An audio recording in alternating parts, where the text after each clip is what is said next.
ماموں کی ہڈیوں کے لیے مہنگی نہ پڑ جائے۔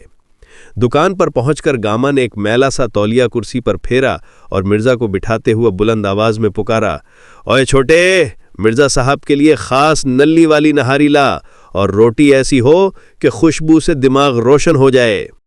مرزا نے دکان کے در و دیوار پر جمی ہوئی چکنائی اور مکھیاں بھنکتے ہوئے شوربے کے دیگچوں کو دیکھا تو ان کی طبیعت مالش کرنے لگی۔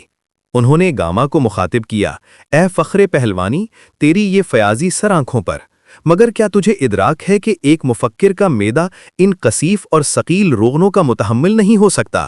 میرا نظام انہضام ان لطیف افکار کا عادی ہے جو تخیل کی وادیوں میں پروان چڑھتے ہیں۔ یہ نہاری جو بظاہر لذیذ معلوم ہوتی ہے، در حقیقت شریانوں کے لیے ایک تازیانہ ہے۔ گاما نے ایک زوردار قہقہا لگایا اور مرزا کے کندھے پر ہاتھ مار کر بولا، باؤ جی، یہ تازیانہ وازیانہ چھوڑیں، نہاری کھائیں، خون بنے گا تو دماغ چلے گا۔ آپ کی اردو تو ایسی ہے کہ بندہ سنتا جائے اور نہاری پیتا جائے۔ مرزا نے جب دیکھا کہ پہلوان کی ضد کے سامنے ان کا استدلال بے اثر ہے تو انہوں نے بادلے ناخواستہ لقمہ توڑ کر شوربے میں ڈبویا۔ لقمہ منہ میں رکھتے ہی مرزا کی آنکھیں پھیل گئیں۔ انہوں نے ساجد کی طرف دیکھ کر سرگوشی کی، ساجد، اگرچہ یہ مقام طعام میری حصے نفاست پر بوجھ ہے، مگر اس ذائقے میں وہ تاثیر ہے جو کسی بھولی بسری غزل کے مصرع ثانی میں ہوتی ہے۔ ساجد نے سکون کا سانس لیا کہ چلو، کم از کم آج رات کا کھانا تو میسر ہوا۔ ابھی مرزا تیسرا لقمہ توڑنے ہی والے تھے کہ اچانک دکان کے باہر ایک جیپ رکی اور اس میں سے چند وردی پوش اہلکار برآمد ہوئے۔ گاما پہلوان کا چہرہ فکر مند ہو گیا، جبکہ مرزا نے ایک فاتحانہ مسکراہٹ کے ساتھ چمچ لہرایا۔ ساجد، دیکھو، شاید میرے کلام کی شہرت اب ایوان اقتدار تک پہنچ چکی ہے اور یہ قارندے میری دست بوسی کے لیے حاضر ہوئے ہیں۔ ساجد نے سر پیٹ لیا، کیونکہ اسے پتا تھا کہ جب بھی وردی نظر آتی ہے مرزا کے لیے کوئی نہ کوئی نئی مشکل جنم لیتی ہے۔ جیپ سے اترنے والے اہلکار دراصل محکمہ تجاوزات کے قارندے تھے، جن کا مقصد دست بوسی نہیں بلکہ دکان کے باہر پھیلے ہوئے اس تخت کو ہٹانا تھا جس پر مرزا مشکل کسی نو آبادیاتی وائسرائے کی طرح متمکن تھے۔ دستے کے سربراہ ایک دراز قد انسپکٹر نے ہاتھ میں پکڑا ڈنڈا میز پر دے مارا، جس سے نہاری کی رکابی میں ایک چھوٹا سا ارتعاش پیدا ہوا اور چند قطرے مرزا کی اجلی شیروانی پر جا گرے۔ مرزا نے ایک لمحے کے لیے اپنی شیروانی کے داغ کو دیکھا، پھر انسپکٹر کی آنکھوں میں جھانک کر گویا ہوئے، اے کارندے جبر، کیا تجھے علم نہیں کہ تو نے نہ صرف ایک لباس فاخرہ کی حرمت پامال کی ہے بلکہ ایک مفکر کے تسلسل طعام میں وہ رخنہ ڈالا ہے جو کسی بھی مہذب معاشرے میں گناہ کبیرہ کے مترادف ہے؟ کیا تیرا یہ آہنی عصا یعنی ڈنڈا عدل کی علامت ہے، یا یہ محض تیری اس بے ہنگم طاقت کا مظہر ہے جو کمزوروں کے نوالے چھیننے پر معمور ہے؟ انسپکٹر، جو روزانہ سینکڑوں ریڑی والوں کی گالیاں سننے کا عادی تھا، مرزا کے ان ادبی تھپڑوں پر ہکا بکا رہ گیا۔ اس نے گاما پہلوان سے پوچھا، پہلوان، یہ تیرا گاہک کون سے مغل دور سے بھاگ کر آیا ہے؟ اسے کہو خاموش رہے اور تم یہ تخت اٹھاؤ ورنہ سارا سامان تھانے جائے گا۔ گاما نے منت سماجت شروع کی، مگر مرزا اپنی کرسی سے اٹھے اور چھڑی کو تلوار کی طرح لہراتے ہوئے بولے، تخت اٹھاؤں؟ ارے نادان، یہ تخت نہیں، یہ وہ بساط علم ہے جہاں بیٹھ کر میں نے ابھی اس پہلوان کو انسانیت کا درس دینا تھا۔ کیا تیری لغت میں تجاوز کا مطلب صرف مادی اشیاء کی حدود لنگھنا ہے؟ کیا تو نے کبھی اس ذہنی تجاوز پر غور کیا جو تم جیسے اہلکار قانون کی آڑ میں عوام کے سکون پر کرتے ہو؟ انسپکٹر نے اب غصے میں آ کر مرزا کا بازو پکڑنا چاہا، مگر گاما پہلوان بیچ میں آ گیا۔ صاحب، اسے کچھ نہ کہنا، یہ اللہ والا بندہ ہے، اس کی زبان چلتی ہے تو فرشتے بھی کان لگاتے ہیں۔ انسپکٹر نے دانت پیستے ہوئے کہا، فرشتے سنتے ہوں گے، میں تو چالان سناتا ہوں۔ منشی، اس کا بھی نام لکھو، دخل اندازی سرکار میں۔ ساجد نے سر پکڑ لیا اور نہاری کے پیسے میز پر رکھ کر مرزا کو وہاں سے نکالنے کی کوشش کرنے لگا۔ مرزا جاتے جاتے بھی پکار رہے تھے، اے راہ روے ظلم، یاد رکھ کہ تاریخ کسی انسپکٹر کے ڈنڈے کو یاد نہیں رکھتی بلکہ اس زبان کو یاد رکھتی ہے جس نے جبر کے سامنے کلمہ حق بلند کیا۔ ساجد نے انہیں ایک گلی میں دھکیلا جہاں اندھیرا تھا اور مرزا کی شیروانی کا داغ اب ایک تمغے بغاوت کی طرح چمک رہا تھا۔ گاما پہلوان کے دکان سے فرار کے بعد مرزا مشکل اور ساجد ایک ایسی گلی میں جا نکلے جہاں سٹریٹ لائٹ کی روشنی بھی شاید کسی سرکاری حکم نامے کی طرح معطل تھی۔ مرزا نے اپنی شیروانی پر پڑے نہاری کے داغ کو انگلی کی پور سے چھوا اور ایک فلسفیانہ آ بھری۔ ساجد، یہ داغ محض شوربے کا نشان نہیں بلکہ یہ اس معاشرے کی بدتمیزی کا وہ زخم ہے جو میری قبائے سفید پر لگایا گیا ہے۔ دیکھو اندھیرا کس قدر گہرا ہے، گویا کسی نے کائنات کی دوات ہی الٹ دی ہو۔ ساجد نے دیوار سے سہارا لیتے ہوئے کہا، ماموں، اندھیرا اس لیے گہرا ہے کیونکہ ہم غلطی سے پرانے شہر کے اس حصے میں آ گئے ہیں جہاں بجلی کے تار دیمک زدہ ہو چکے ہیں۔ اب گھر پہنچنے کی فکر کریں ورنہ یہ قبائے سفید کہیں کسی نالے کی نظر نہ ہو جائے۔ مرزا نے اپنی چھڑی کو اندھیرے میں ٹٹولا اور ایک پرانے بوسیدہ مکان کے سامنے رک گئے۔ اس مکان کے دروازے پر ایک چھوٹا سا کتبہ لگا تھا جس پر مکتب پارینہ لکھا تھا۔ مرزا کی آنکھیں چمک اٹھیں۔ برخوردار، ٹھہرو۔ اس در نیم وا سے اٹھنے والی بو باس بتاتی ہے کہ یہاں قدیم مسودوں کی خوشبو قید ہے۔ یہ کسی کتاب فروش کا مسکن معلوم ہوتا ہے۔ مرزا نے دستک دی جو کسی تاریخی ڈرامے کے آغاز کی مانند پرشور تھی۔ اندر سے ایک منہی سا بوڑھا ہاتھ میں شمع لیے برآمد ہوا۔ اس کا چہرہ کسی پرانی کتاب کے ٹائٹل پیج کی طرح جھریوں سے بھرا تھا۔ مرزا نے اسے دیکھتے ہی دست بستہ عرض کیا، اے محافظ قرطاس و قلم، کیا اس ظلمت کدے میں ایک ایسے مسافر کو پناہ مل سکتی ہے جس کی روح الفاظ کی پیاسی ہے اور جس کا بدن اس مادی دنیا کے تھپیڑوں سے مزمحل ہو چکا ہے؟ بوڑھا کتب فروش جس کا نام حکیم ناصر تھا، مرزا کے الفاظ سن کر ایک لمحے کو ٹھٹکا، پھر اس کے لبوں پر ایک نایاب مسکراہٹ نمودار ہوئی۔ آئیے، اندر آئیے۔ برسوں بعد اس دہلیز پر کسی نے ایسی اردو بولی ہے جس میں معانی کا جلال باقی ہے۔ میں تو سمجھا تھا کہ اس شہر کے لوگ صرف حساب کتاب کی زبان جانتے ہیں۔ مرزا جب اندر داخل ہوئے تو وہاں کتابوں کے ڈھیر چھت سے باتیں کر رہے تھے۔ مرزا نے ایک گہری سانس لی اور ساجد سے بولے، ساجد، یہ ہے وہ مقام شرف۔ یہاں کی ہوا میں وہ آکسیجن ہے جو میرے تخیل کو جلا بخشتی ہے۔ یہاں نہ کوئی انسپیکٹر ہے، نہ کوئی آلو کا بھاؤ پوچھنے والا۔ یہاں صرف خاموشی ہے اور حرف معتبر۔ ساجد نے ایک کتاب پر جمی گرد جھاڑی اور سوچا کہ اب شاید ماموں یہاں سے نکلنے کے لیے ایک نیا محشر برپا کریں گے۔ مرزا نے ایک پرانی جلد اٹھائی اور اسے سینے سے لگا کر حکیم صاحب سے گویا ہوئے، حکیم صاحب، کیا آپ کے پاس وہ لغت ہے جس میں انسانیت کا ترجمہ درد دل لکھا ہو؟ حکیم ناصر نے شمع کی لو اونچی کی اور ایک رازدارانہ لہجے میں کہا، مرزا صاحب، وہ کتاب تو شاید خود خالق نے اپنے پاس رکھ لی ہے، زمین پر تو بس اس کے حاشیے بچے ہیں۔ ساجد کو محسوس ہوا کہ اب دو مشکل دماغ مل چکے ہیں اور رات ابھی بہت باقی ہے۔ حکیم ناصر کے مکتب پارینہ میں شمع کی لرزتی ہوئی لو نے دیواروں پر کتابوں کے سایوں کو کسی پراسرار رقص میں مبتلا کر دیا۔ مرزا مشکل نے ایک بوسیدہ کرسی پر نشست سنبھالی، جس کی چڑچڑاہٹ نے خاموشی کے تلسم کو یوں توڑا گویا کسی قدیم داستان کا پہلا ورق پھٹا ہو۔ مرزا نے اپنے ارد گرد پھیلے ہوئے علمی ذخیرے کا معائنہ کیا اور وجدانی لہجے میں پکارے، اے حکیم، تیرے اس حجرے کی فضاؤں میں مجھے میر کی سوز و گداز اور غالب کی شوخی تحریر کی خوشبو محسوس ہو رہی ہے۔ یہ محض کاغذ کے ڈھیر نہیں بلکہ ان نفوس قدسیہ کی ارواح ہیں جو اس دور بے حس میں پناہ گزین ہیں۔ بتا، کیا تیرے پاس کوئی ایسا نسخہ کیمیا ہے جو ان مردہ ضمیروں میں دوبارہ ذوق سخن پھونک سکے؟ حکیم ناصر، جو ایک الماری کے گوشے سے ایک گرد آلود جزدان نکال رہے تھے، مڑ کر دیکھے اور نحیف آواز میں بولے، مرزا صاحب، ذوق سخن تو اب ان قبروں میں دفن ہو چکا ہے جن پر لوگ کتبے بھی اب انگریزی میں لگواتے ہیں۔ میرے پاس تو بس یہ چند یادگاریں بچی ہیں جنہیں دیمک چاٹ رہی ہے اور میں ان کی تیمارداری کر رہا ہوں۔ انہوں نے وہ جزدان مرزا کے سامنے میز پر رکھا۔ مرزا نے لرزتے ہاتھوں سے اسے کھولا تو اندر سے ایک قدیم قلمی نسخہ برآمد ہوا جس کے حاشیے پر سنہری روشنائی سے نقش و نگار بنے تھے۔ مرزا کی آنکھیں نم ہو گئیں۔ انہوں نے ایک حرف پر انگلی رکھی اور فرمایا، دیکھ ساجد، اس حرف الف کی استقامت دیکھ۔ یہ اس عہد کی یادگار ہے جب انسان کی زبان اور قلم میں تضاد نہیں ہوتا تھا۔ آج ہم جس دور میں جی رہے ہیں وہاں الفاظ صرف دھوکہ دہی کا آلہ بن کر رہ گئے ہیں۔ ساجد نے، جو ایک کونے میں بیٹھ کر اپنی شیروانی سے نہاری کا داغ صاف کرنے کی ناکام کوشش کر رہا تھا، بیزاری سے کہا، ماموں، یہ حرف و معنی اپنی جگہ، مگر حکیم صاحب کے پاس کیا کوئی ایسی کتاب ہے جس میں گھر واپسی کا مختصر راستہ درج ہو؟ رات کا آخری پہر ہے اور ہم اب بھی اس غار کتب میں محصور ہیں۔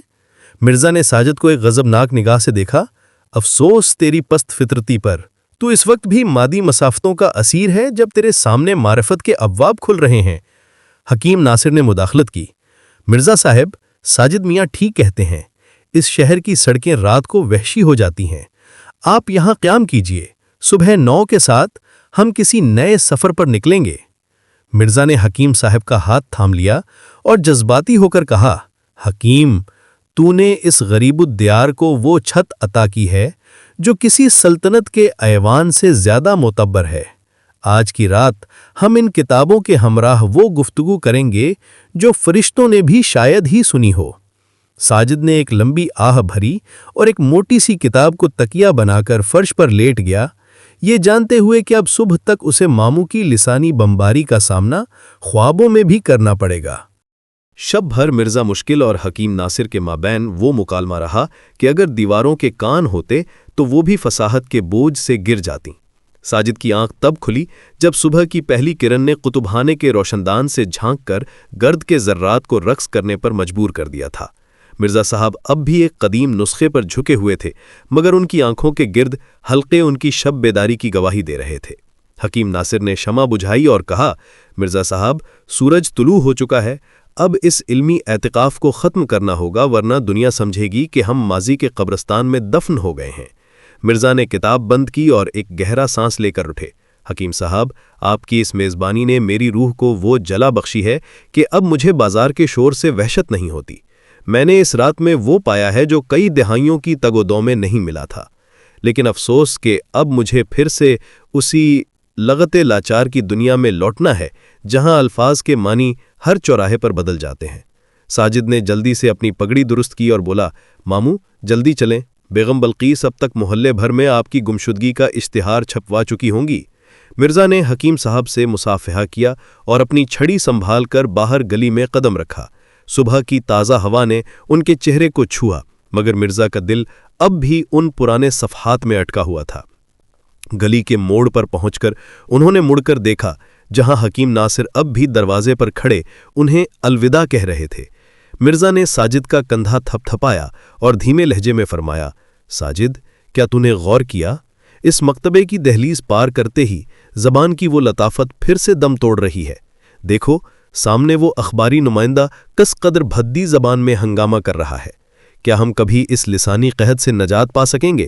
ساجد نے مسکرا کر جواب دیا، مامون، نجات تو تب ملے گی جب لوگ آپ کی لغت سمجھنا شروع کریں گے، اور اس کے لیے شاید ہمیں ایک اور جنم لینا پڑے۔ مرزا نے ایک طنزیہ تبسم بکھیرا اور تیز قدموں سے گھر کی سمت چل پڑے، جہاں اب ان کے لیے ایک نیا مارکا انتظار کر رہا تھا۔ گوال منڈی کے بازار میں زندگی کی گہما گہمی شروع ہو چکی تھی، اور مرزا مشکل کی شیروانی اب بھی ان کی انفرادیت کا پرچم بلند کیے ہوئے تھی۔ انہیں اندازہ نہیں تھا کہ گھر پہنچتے ہی ان کا سامنا اس شخص سے ہونے والا ہے جو ان کی تمام تر فصاحت کو ایک ہی جملے میں فنا کرنے کی طاقت رکھتا ہے۔ ساجد نے گھڑی دیکھی اور دل ہی دل میں دعا کی کہ کاش بیگم بلقیس کا غصہ آج قابو میں رہے۔ مرزا مشکل جب اپنی گلی کے دہانے پر پہنچے تو سورج کی تمازت نے ان کی شیروانی کے اس داغ کو مزید نمایاں کر دیا تھا جو تجاوزات کے ہنگامے کی یادگار تھا۔ ساجد، جو بھوک اور بے خوابی سے نڈھال تھا، دبے قدموں ماموں کے پیچھے چل رہا تھا، گویا کسی طوفان کے آنے سے قبل کی خاموشی کا حصہ ہو۔ جیسے ہی وہ اپنے مکان بیت حکمت کے سامنے پہنچے، دیکھا کہ بیگم بلقیس ہاتھ میں جھاڑو تھامے دہلیز پر اس طرح کھڑی ہیں جیسے کوئی پہرے دار کسی مفرور قیدی کا انتظار کر رہا ہو۔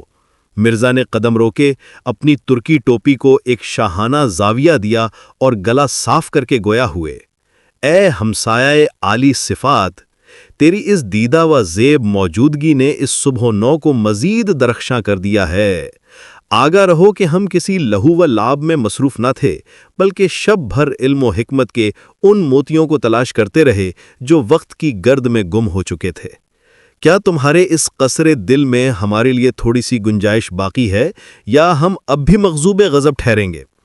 بیگم بلقیس نے جھاڑو کو زمین پر پٹخا اور کمر پر ہاتھ رکھ کر بلند آواز میں بولیں، مرزا صاحب، یہ علم و حکمت کے موتی کسی تندور والے کو دے کر 2 روٹیاں لے آئیں۔